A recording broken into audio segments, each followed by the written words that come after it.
que están en ese hospital puedan contagiarse y tal vez hasta perder la vida. Voy a dejar que el secretario de Salud conteste la parte, ¿verdad?, médica y de los síntomas y demás, pero también quisiera que la doctora Cabrera también hable un poco sobre la planificación que tenemos, al igual que el secretario de Salud, con si saliera o no ver algún caso positivo. Doctor. Como sabes, la enfermedad por el COVID-19 no hay medicina, sino es tratar los síntomas según aparezcan. Si el paciente tiene fiebre, pues se le dan medicina antipiréticos para bajar la fiebre. Si el paciente tiene problemas respiratorios, se le dan terapia respiratoria. Muchos de estos pacientes lo que desarrollan es una pulmonía viral. Eso es el problema que ellos tienen, que no responden a antibióticos, porque los virus no responden a antibióticos. Todavía no hay ninguna medicina antiviral que se conozca que pueda ser efectiva para estos pacientes, así que lo que se le da prácticamente un tratamiento conservador y se atiende las complicaciones según surjan en el paciente. Un paciente que desarrolle toda esta gama de eventos, que termine hasta en un respirador mecánico, puede tomar hasta 9 a 10 semanas en mejorar. Una persona que se presente con una forma menos grave, que tenga síntomas como si fuera influenza, puede tardar de 4 a 5 semanas. Así que, a pesar de todo, es una enfermedad bien incapacitante que una persona, ya sea leve o sea severa, pues va a estar bastantes semanas fuera, en lo que el paciente puede mejorar. En la otra pregunta, la doctora Cabrera. Referente a las estrategias a seguir de haber un primer caso confirmado, estaríamos pues obviamente aumentando los niveles o acciones referente a lo que se llama intervenciones no farmacológicas, que eso significa, a lo mejor tenemos que ser un poquito más rigurosos en el distanciamiento social, en lo que pueden ser medidas de aislamiento y cuarentena. La prevención hay que seguirla reforzando porque es el mecanismo para que las personas también tomen acción en ese sentido, y de alguna manera seguir monitoreando nuestras instituciones de servicios de salud por si hay una sobrecarga en los servicios, y de esa manera pues poder tomar decisiones de cómo los podemos ayudar a través de varias estrategias que podamos discutir, ¿verdad?, específicamente con ellos. Y por último, pues decisiones al final de política pública, si al final deciden, pues obviamente tener ciertas instituciones claves para recibir este tipo de pacientes. Sin embargo, no podemos dejar de perder visibilidad en que nuestros 68 hospitales tienen que tener la capacidad de manejar un paciente como esto, porque puede entrar por cualquiera de nuestras instituciones hospitalarias. Adelante, Metro. Adelante. Saludos. Saludos. Mencionaron que los reactivos para hacer la proficiencia están esperando. ¿Cuánto tiempo estiman en que se pueda hacer la prueba en efecto en Puerto Rico? ¿Y cuál sería la capacidad para hacer la prueba? Es decir, ¿cuántas pruebas se pueden hacer en la isla? El Laboratorio de Salud Pública de Puerto Rico, estamos en espera, nos dijeron de 1 o 2 semanas a recibir esos reactivos, que prácticamente, como explicó el secretario, es para hacer proficiencia. El tecnólogo médico tiene que practicar cómo hacer el método, es como una prueba. Una vez se realicen esos procesos, ya el CDC nos da el visto bueno para que en Puerto Rico lo podamos hacer. En un turno normal de trabajo, vamos a pensar 7.5 horas, 8 horas, un procesamiento de muestras puede ser una tirada para 50 personas. Sin embargo, podemos aumentar los turnos de trabajo, trabajar los 7 días, lo estuvimos haciendo en la epidemia de Zika, y duplicar ese esfuerzo. Y entonces el secretario había mencionado que iban a hacer un inventario en los hospitales para el uso de los 5 millones de la Junta de Control Fiscal. Si ya hicieron el inventario del equipo en los hospitales, y si como grupo de trabajo han discutido el tema del inventario de productos de higiene en las tiendas y farmacias. Cuando usted pregunta del inventario, se refiere al inventario del equipo médico en los hospitales. Y el inventario de productos de higiene en la farmacia, si como equipo de trabajo han dialogado alguna acción para prevenir.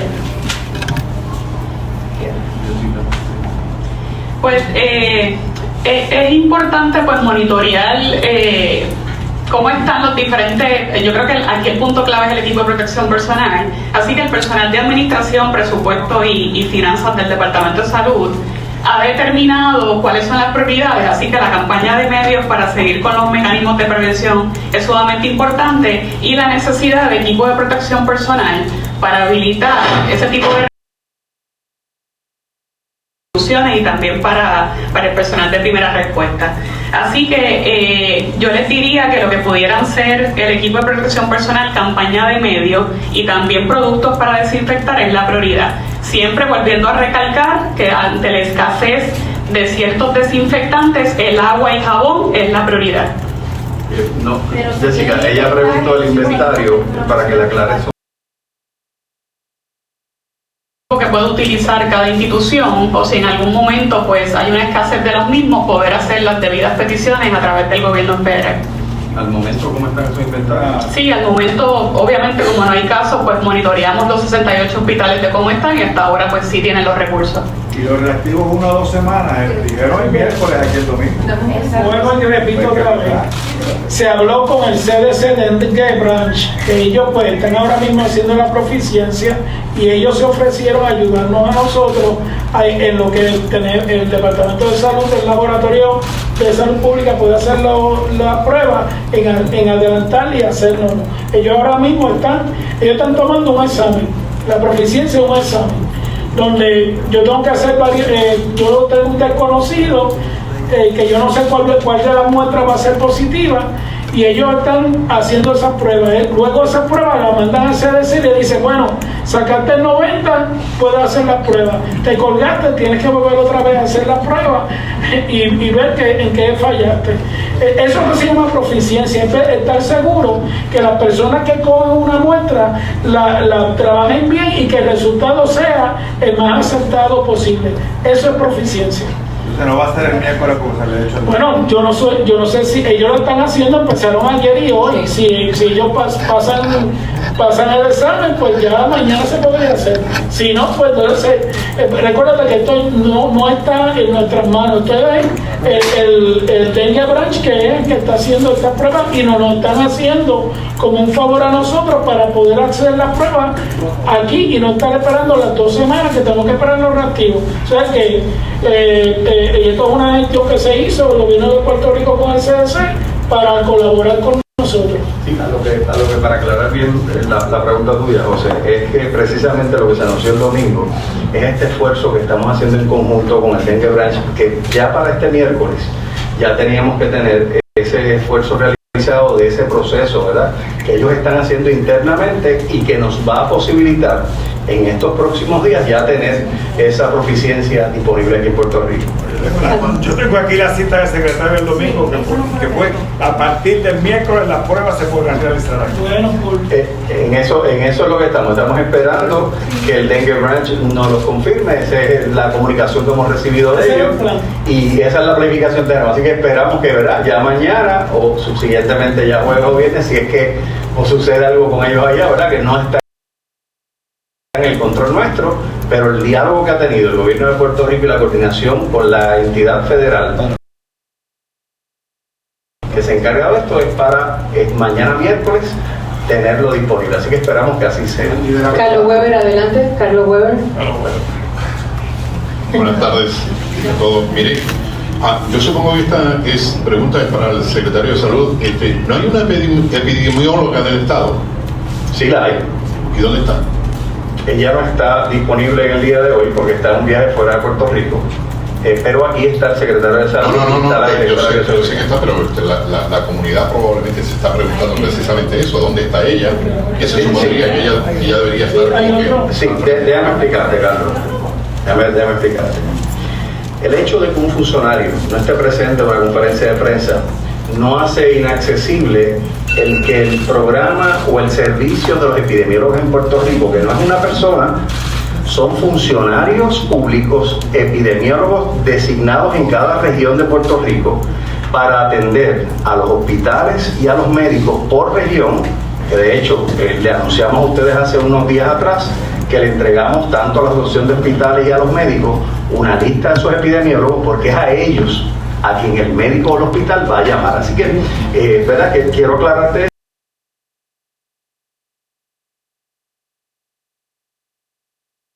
en esta conferencia de prensa no invalida los procesos y procedimientos que lleva a cabo el Departamento de Salud. No era esa mi pregunta es de que la gente percibe, digamos que la epidemióloga debería haber estado al frente acá en este Task Force, pero ya me dio la explicación. A la señora Campos, ¿usted se está tomando la temperatura todos los días como se lo dijo ella? Sí, correcto. ¿Fue la señora Carmen de Seda la que le dijo? Una de las epidemiólogas del departamento, que es la epidemióloga regional, que es la doctora Melissa Bello. Ok, y ahora yo no sé si esta pregunta la responde usted o la puede responder alguna otra persona, quizá el secretario, pero se puede llegar ahí. Usted bregó con el asunto del miedo y el temor, nos acaba de decir, ¿no? De la posibilidad de tener el coronavirus por haber hecho lo que hizo, ¿no? ¿Cómo le sacamos el miedo a toda esa gente de San Juan? Y a eso iba, y gracias por la pregunta. Esa pregunta es bien valiosa porque tenemos la oportunidad de que una funcionaria pública esté hablando de una plataforma personal, y en este momento les voy a confirmar que ante la incertidumbre y no saber la información, pues sentí miedo, pero la exhortación al pueblo es: acuda a las fuentes oficiales de información. Y en este momento lo que yo hice fue llamar al recurso autorizado que sabía lo que yo no sabía, que era cuál era el riesgo de exposición que yo tenía, que me evaluaran el riesgo para yo poder tomar las medidas personales y poder orientar. Y por eso entonces llamo a la epidemióloga regional, que es la doctora Melissa Bello, porque hay una lista de teléfonos para llamarle, y es donde procede a darme la información de que el riesgo era mínimo, ya que una de las preguntas claves fue si yo interactué con personas que aparentaban tener síntomas de algo, de cualquier cosa. Y ante el hecho de que no interactué con personas que estaban pasando por una enfermedad, y de verdad el contacto fue mínimo con personas, y tomamos las medidas de higiene al entrar y abordar, el hand sanitizer, nos lo vamos a dar las manos antes de entrar y salir, pues estuve confiada. O sea que esto es real y esto es una situación global que tiene un impacto en nuestra gente, que tenemos miedo, pero ante la duda y ante el miedo y el temor, tenemos que acudir a las fuentes oficiales de información para poder informar nuestra toma de decisión. Este no va a ser los primeros 5 casos o los primeros 4 casos. Van a haber más casos sospechosos, y como pueblo tenemos que estar informados y educados y acudir a las fuentes oficiales de información para poder estar tomando decisiones correctas. Pero usted está consciente que estamos más intranquilos, ¿no?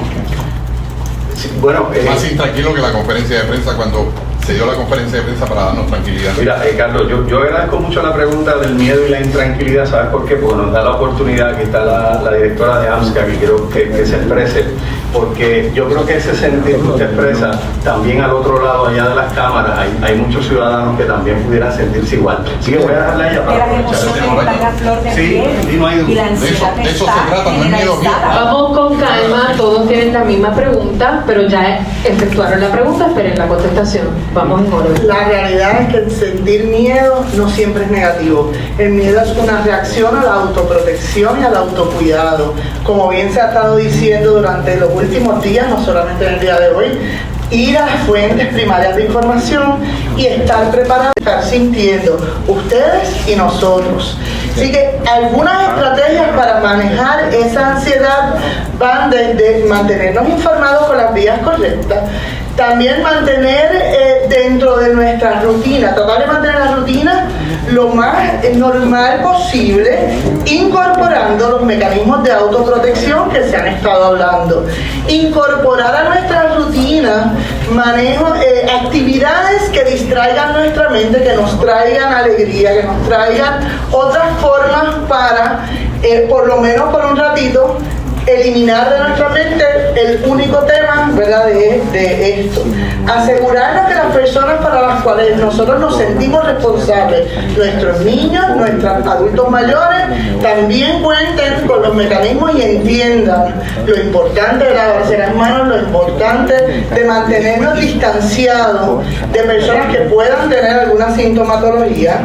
Así que existen distintas herramientas. Los juegos de mesa son una excelente estrategia, sobre todo para educar intrafamiliarmente y hablar del tema como familia. Siempre la línea Paz de AMCA está funcionando, está disponible, está recibiendo llamadas de este tipo. Les recordamos el 1-800-981-0023, y ahí es una forma rápida e inmediata. otra. Ahora, si ese miedo o esa ansiedad está limitando su capacidad o su competencia de mantener sus rutinas, está afectando sus patrones de alimentación o del sueño, es el momento de que usted busque ayuda profesional con su proveedor de servicio, y si no tiene uno, puede llamar a la línea Paz, que vamos a coordinarle una cita para que usted reciba la ayuda que está necesitando de forma inmediata. Adelante con el Nuevo Día, que llevo un ratito esperando. Adelante. Para el secretario de Salud, quería saber si han recibido algún tipo de solicitud adicional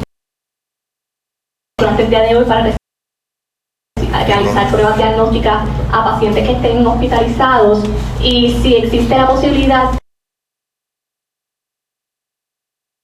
de ampliar a laboratorios comerciales el hecho de hacer la prueba, ya que en Estados Unidos sí se está haciendo, y quizás con Cabrera, más allá de lo que es el inventario de equipo de seguridad, si se está realizando entrenamiento en los hospitales, tanto con profesionales de la salud como con otro personal de mantenimiento, por ejemplo, para que sepan qué hacer y cómo utilizar el equipo. Sí, pues la primera pregunta, hasta el momento, pues los epidemiólogos tienen un protocolo que primero de ellos, pues son los que reciben la notificación, me lo notifican a mí. En el día de hoy ni anoche hemos recibido ninguna notificación, gracias a Dios. Y sí, hay dos compañías, LabCorp y Quest, que están haciendo estas pruebas. Son unas pruebas que no están aprobadas por el FDA, pero como estamos en un periodo de emergencia, el FDA le dio una autorización parcial para poderse hacer. Estas pruebas pues se pueden hacer en los laboratorios de la comunidad que tengan un contrato con LabCorp y Quest, y están abiertas al público en general, que el médico, y no me pregunten si yo por ahora creo que los planes médicos no lo cubren, tengo entendido que sería que las personas pues tendrán que pagar esta prueba. ¿Por qué? Porque los departamentos de salud de los estados la ofrecen gratis a pacientes que corren por el protocolo del CDC. Referente al equipo de protección personal, como son equipos que ellos diariamente pues utilizan, entiéndase guantes, gafas de seguridad, en el caso de mascarillas quirúrgicas, el respirador, según la regulación de OCHA, es una responsabilidad del patrono hacer los adiestramientos constantemente. Así que lo que estamos haciendo en el Departamento de Salud de manera proactiva, una vez que el CDC actualiza alguna información referente al uso del equipo, cómo extender la vida de ese respirador, pues se los estamos haciendo compartir a través de la Asociación de Hospitales y a través de las coaliciones de servicios de salud y las instituciones para que se mantengan al día de cuáles han sido los cambios. Tengo una duda en términos del nuevo protocolo para los pacientes que llegan. Por lo que veo, solamente se atenderán o se cumplirá con esto a los pacientes que lleguen a hospitales, no necesariamente los pacientes que quizás acudan a lo que es una oficina, un consultorio privado. Mencionan que se les realizarán pruebas diagnósticas de otras enfermedades respiratorias, pero sabemos que el coronavirus puede coexistir con influenza o con otros, así que se haría en esos casos. Y pues me da la impresión de que estos serían los casos más graves o con síntomas más severos, lo que se estaría autorizando la prueba de COVID-19, y no necesariamente la mayoría de los contagiados van a presentar un cuadro tan severo. ¿Cómo vamos a atender a esos pacientes con síntomas leves? Okay. Su primera pregunta, la parte, ¿verdad?, de la médica, la va a contestar el secretario de Salud. Yo quiero contestar primero la que usted dice, de aquellos pacientes que acudan a una oficina médica y no a un hospital. Ese es el protocolo que hemos establecido en el gobierno de Puerto Rico, que es en el hospital donde se van a manejar los casos. Por tanto, si un médico de familia o cualquier médico, ¿verdad?, recibe un paciente que tenga estos síntomas que ya hemos, ¿verdad?, descrito detalladamente, tiene que referir a ese paciente a una sala de emergencia de un hospital más cercano. Ese es el procedimiento que hemos establecido. Sobre su segunda pregunta, el secretario responderá. Sí, el 95% del tratamiento de un paciente es el historial y el examen físico. ¿Qué quiere decir?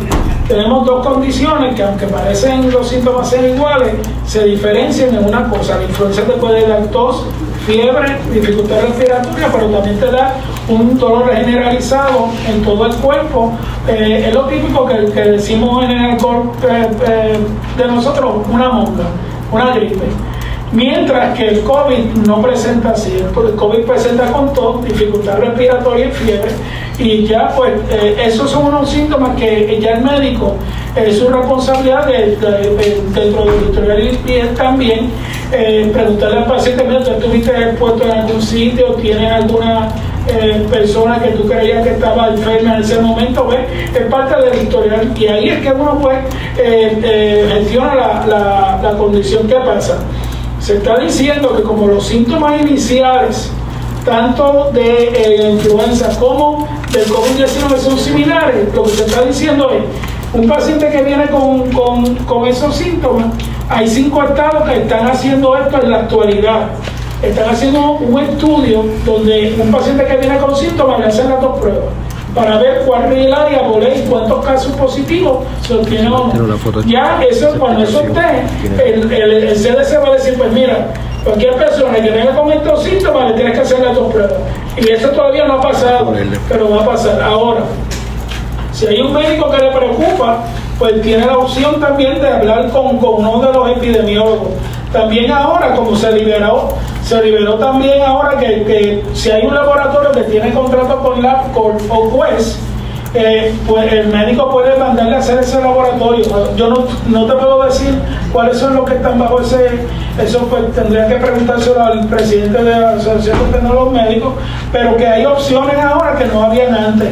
Si el CDC dice, pues mira, a partir de tal fecha todas las personas que vengan con síntomas le va a hacer influenza y COVID-19.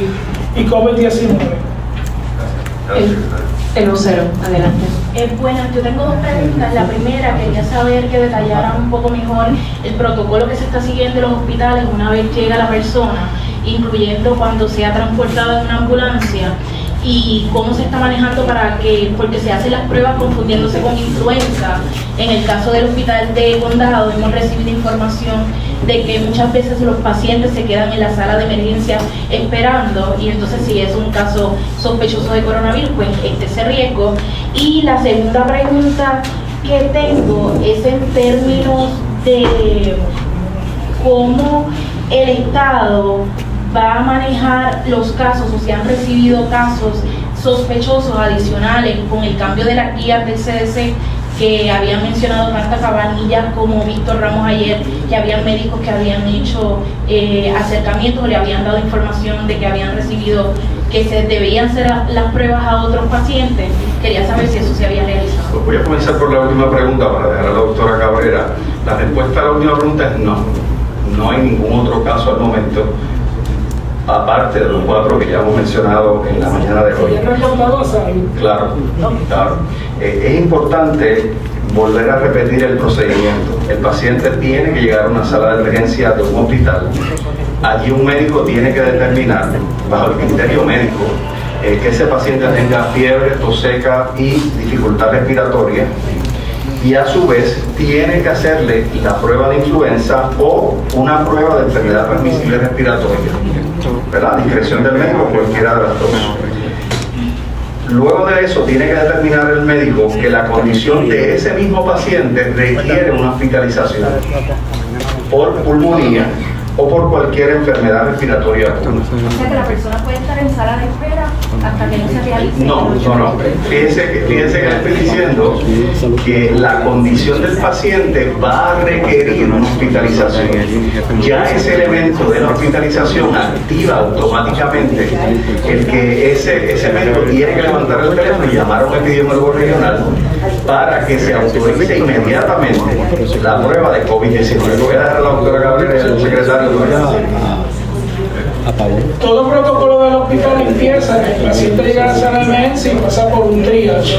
Triage es que hay una enfermera donde le hace unas ciertas preguntas al paciente y dentro de esta pues le habla de los síntomas que tiene y a la misma vez ellos tienen instrucciones que si el paciente viene con unos síntomas que sugieren COVID, hacerle una pregunta. Si eso pasa así, inmediatamente ese paciente pasa a un cuarto de aislamiento. No hay que va a estar allí en la sala de espera con todo el mundo. ¿Okay?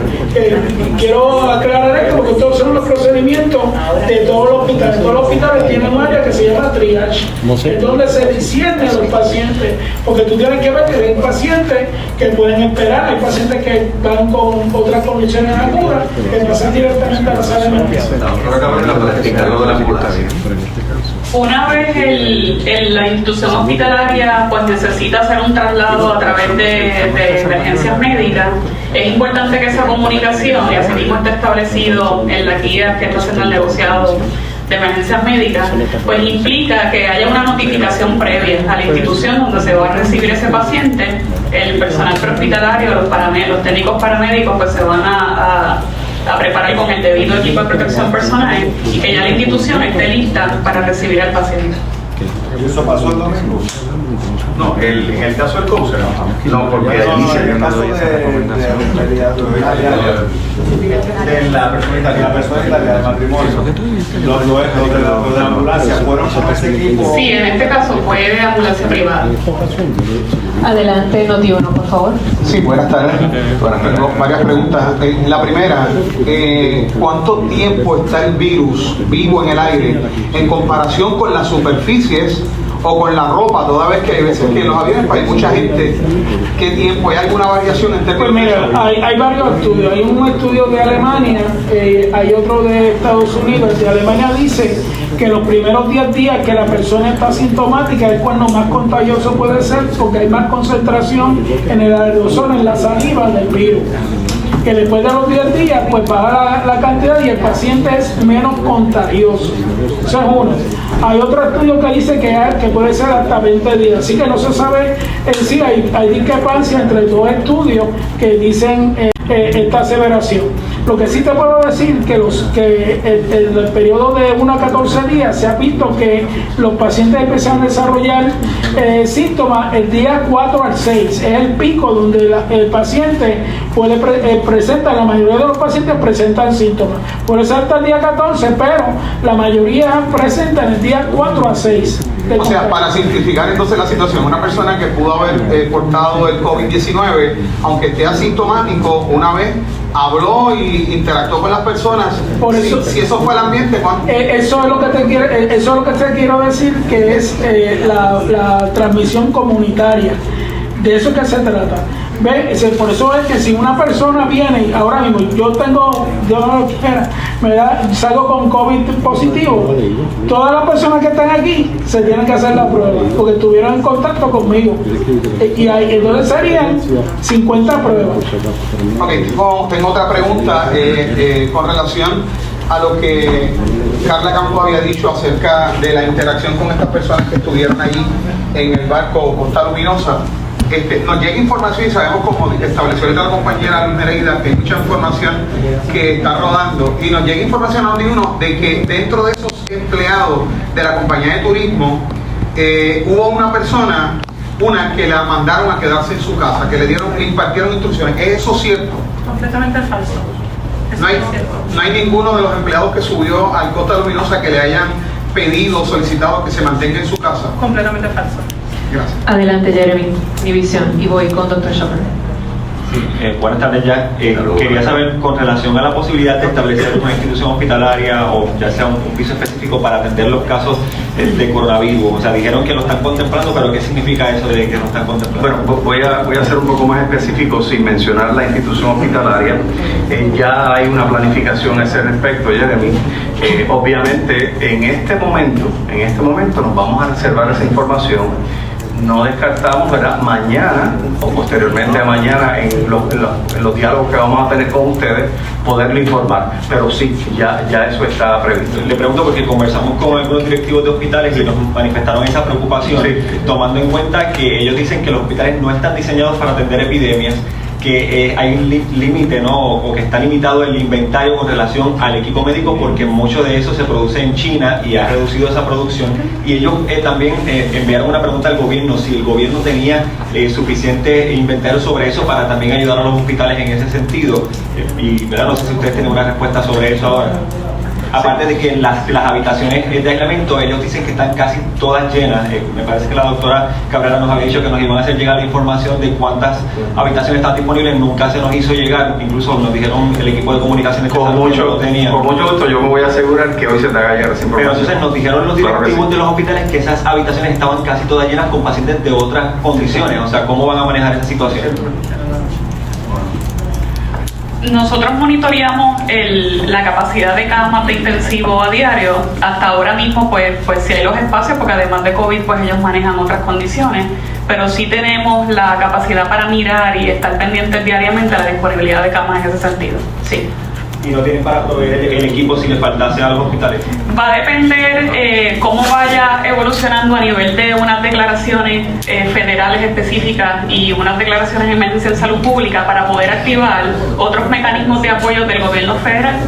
Y pues obviamente pues estaríamos recibiendo de esa manera. Adelante, primariamente la responsabilidad del suplido de cada hospital es individual del hospital. Es una vez se active ese otro protocolo que entonces el Estado pudiera y va a comenzar a suplir esa necesidad. Adelante, Arbelo. Yo tengo varias preguntas. Buenas tardes. La primera pregunta que tengo es, no he visto en las últimas conferencias de prensa a nadie del Departamento de la Familia. Y hago la pregunta porque en Estados Unidos uno de los problemas principales son en lugares de ancianos, donde se está propagando y está corriendo muy fuerte y es la población vulnerable.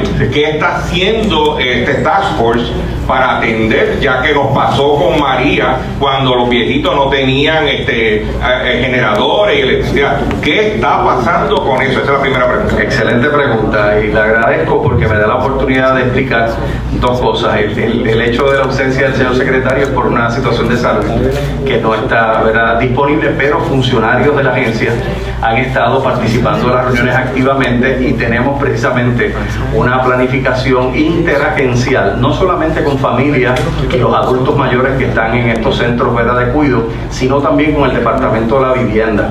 Así que estamos haciendo esa planificación interagencial para asistirlos, visitarlos y orientarlos a los adultos mayores principalmente. Sí. La otra pregunta que tengo es la siguiente.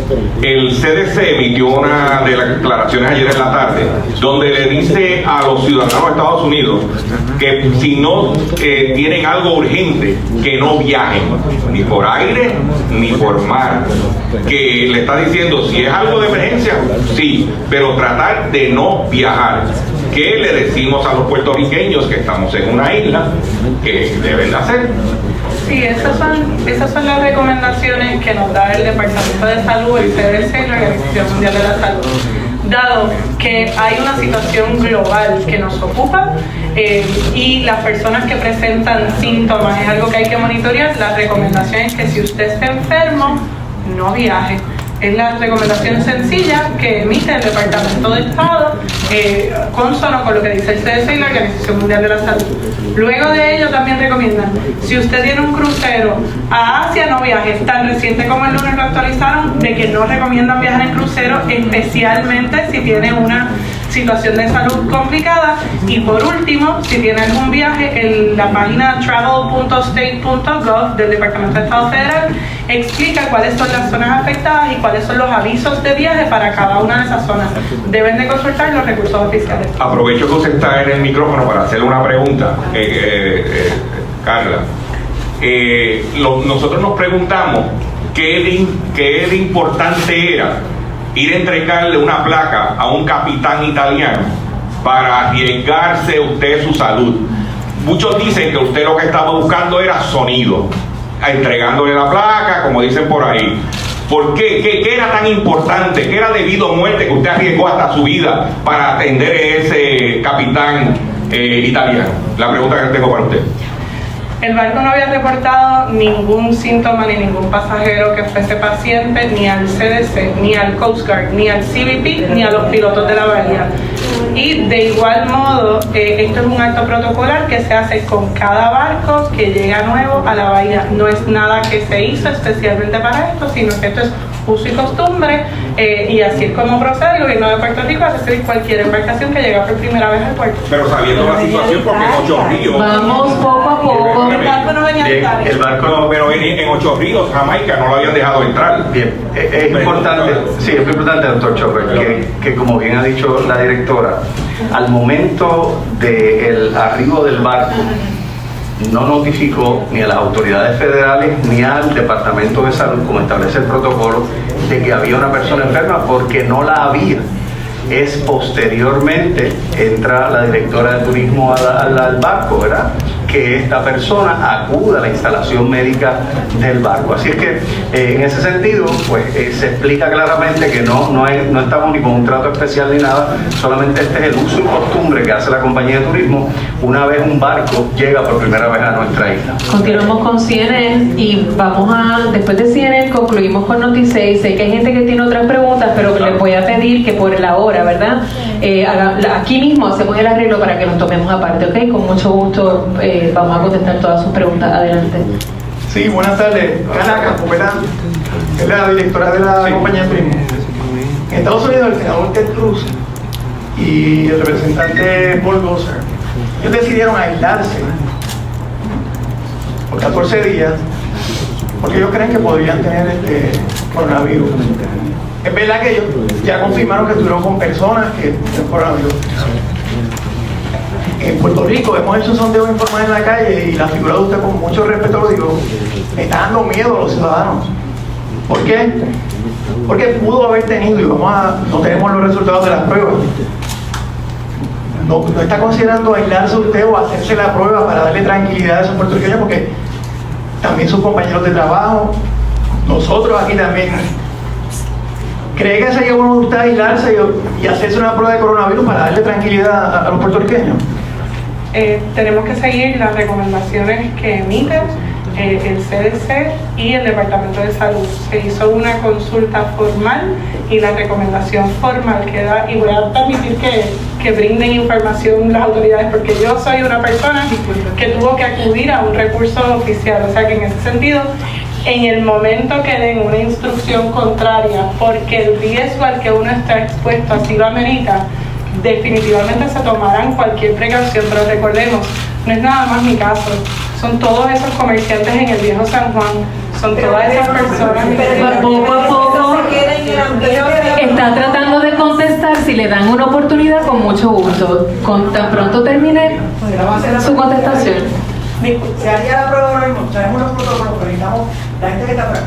¿Usted se va a hacer la prueba hoy, sí o no? Si así lo recomienda el Departamento de Salud, definitivamente. Si la recomendación oficial del Departamento de Salud es que, dada la exposición que tuvimos en un grupo de puertos, del agente portuario y de la compañía de turismo a bordo, por los factores que se analizaron, si esa es la recomendación oficial del Departamento de Salud, definitivamente. No obstante, esa no es la recomendación, por lo cual me tengo que acatar a las recomendaciones que nos emitan. Eso, ya entonces fue respondida, Yaritza. Dame un momentito que tengo compañeros todavía que están esperando. Noti6. ¿Que reaccione aquí? ¿Que reaccione a qué? A esto. ¿Lo recomienda? Por eso, ¿así él recomienda o no? Yaritza. Claro. Bueno, volvemos otra vez. Lo que pasó en Estados Unidos con estos congresistas y senadores es que estuvieron cerca y compartiendo con una persona que ya dio positivo al coronavirus. Ahora, permiso, vamos a darnos la oportunidad de que termine de hablar. En este caso, que todavía tenemos supuestos, lo que se hace es que se mide la temperatura de la persona. Si la persona no demuestra ningún síntoma febril, pues se sigue observando y se le dice, vamos a tomar la temperatura hasta que venga la prueba. Si la prueba llega a venir positiva de este paciente, entonces sí. Si no, pues ahí murió el caso. Pero no se supone que en realidad, dame una oportunidad para Noti6. No, porque es supuesto. Tenemos Noti6 está esperando hace un rato. Adelante. Antes de hacer mi pregunta, entonces, para que quede claro, el gobierno estaría a disposición entonces de hacer la prueba si fuera necesario. ¿Perdón? Cualquier persona. Okay. Sí, a cualquier persona, eso es lo que hemos establecido en la flexibilización. Y quiero decir algo, Armando. Estas normativas no las establece el secretario de Salud exclusivamente. es en acuerdo con las guías federales que establece el CDC. Y aquí está el doctor con nosotros del CDC, Miguel Cruz, que puede también abundar sobre ello. ¿Cuál es su pregunta? Entonces, ya yendo a la pregunta que iba a hacer originalmente, si el Departamento de Educación tiene algún plan para poder orientar a sus estudiantes, porque usted está hablando mucho de prevención, no se ha dicho nada en el caso de estudiantes, en el caso del Departamento de Educación número 1 y número 2.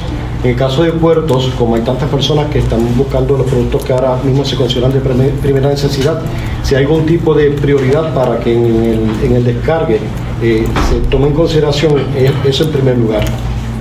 Sí, sobre el Departamento de Educación, en efecto, también es parte de este Task Force y ya ellos han activado un sistema de vigilancia en las escuelas para detectar, ¿verdad?, posibles casos de enfermedades contagiosas.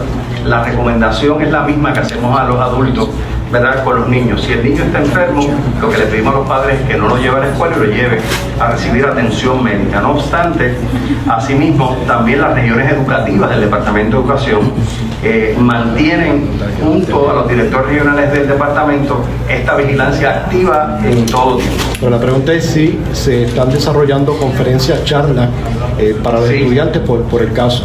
Sí, definitivamente la prevención, pues fue que usted habló de la prevención inicialmente, pero sí, esa es nuestra principal prioridad, orientar a los padres y estudiantes. De hecho, los fondos que otorgó, o que ha otorgado la Junta de Control Fiscal, en parte van a ir distribuidos también a atender esa necesidad de los estudiantes y las escuelas públicas y privadas. Entonces, en el caso de puertos, sí se le está dando algún tipo de prioridad a estos productos que ahora se convierten en uno de primera necesidad y que es difícil conseguir porque están controlados en farmacias y supermercados. Claro, señor Lema, buenas tardes nuevamente.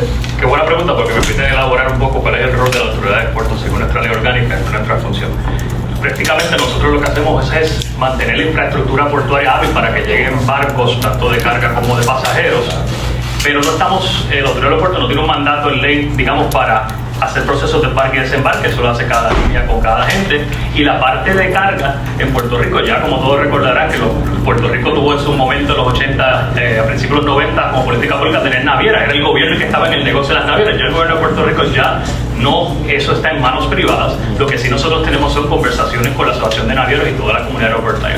Pero que quede claro, la autoridad de los puertos no tiene barcos, no hace embarques, no hace desembarques. Nuestra función es tener la infraestructura portuaria para que compañías privadas puedan recibir sus embarcaciones y autorizar o denegar, si es necesario, la entrada de embarcaciones. Pero en Puerto Rico, todo lo que es la parte de carga marítima está en manos de compañías privadas. Vamos a dar por concluida la conferencia de prensa. Los oficiales van a estar aquí por si alguno otro tiene alguna pregunta que quiera hacer individualmente. Como